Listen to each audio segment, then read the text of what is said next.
everybody.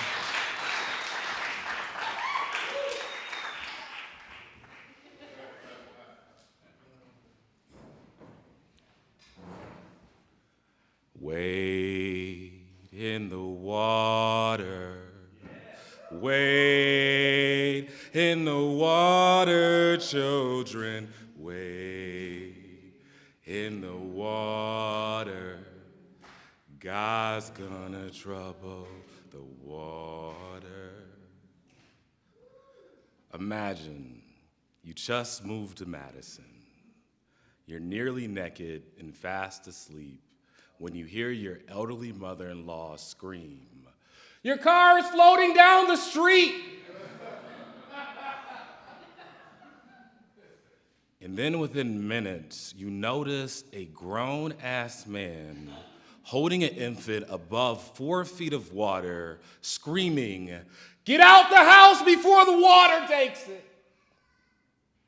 That you look downstairs and you see water pouring out of your windows. You freeze under the pressure. You want someone to come and save you, but you don't know how.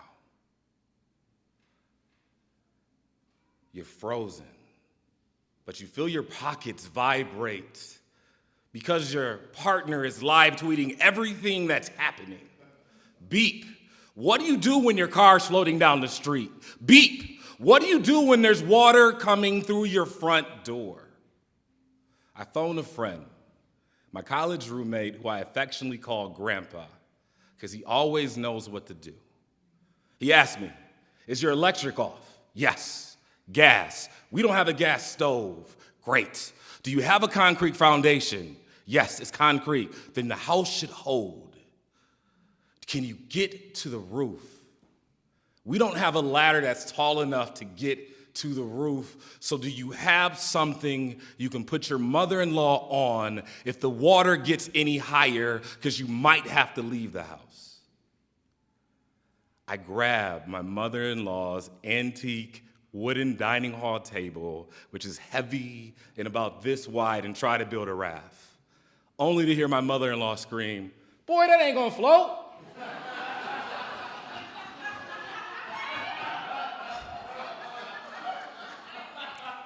My entire family stops and laughs at me hilariously, because in that moment I realized that not all wood can float.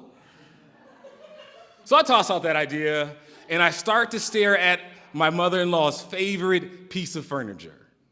Now, what you need to understand is I needed this furniture because my mother-in-law is so top-heavy and her feet are so tiny, there is no way her little baby feet could kick her to safety. And take notice that in my marriage, my mother-in-law comes first, what my wife wants comes second, and then it's me. So if I don't Leo or Leonardo and save my Titanic Kate from this situation, bro, I'm single. Like, she's gonna leave me. So I look at this piece of furniture and I prepare it for battle, and then I wait, because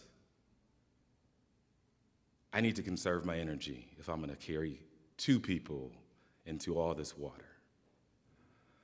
Now, as I'm waiting, a memory floods my mind. I'm 4 years old. My father throws me in the deep end of the pool, and for 2 to 3 minutes lets me struggle on my own. My eyes are wide shut. My arms are frantically furling above my head. My legs are kicking and churning, trying to kick off the temptress that is trying to pull me down. Open my eyes wide and take in the world like I might leave it soon, then slam them shut before water pours through them like the water that was coming to my downstairs windows. Snot shoots out my nose like a cannonball. I do not scream, I do not cry. And then finally, my father dives in and pulls me to safety. Luckily, our foundation did not break like the other houses on the block. We were safe, but our spirits were broken. We lost everything in that flood. including 2 beds that we couldn't afford from Sleep Number that we had for 7 days. And then a miracle happened. A friend who saw my wife's tweet started a GoFundMe. This Story Slam right here, who was having their own GoFundMe, posted theirs on the site, and people began to donate so that we could move. We found a U-Haul that we could drive around and look for apartments, because this small company called Epic had all the rental cars for the next 2 weeks. We found a more expensive apartment, but they would only give it to us if we signed for 18 months.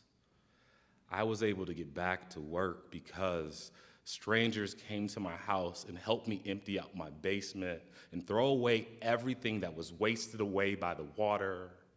And then over the weekend, the sociology department came over, packed us up, and helped us move to a new house. I know now why community is so important. Without this community right here, right now, this flood would have left me drowning. So wade in the water, wade in the water, children, wade in the water. God's gonna trouble the water.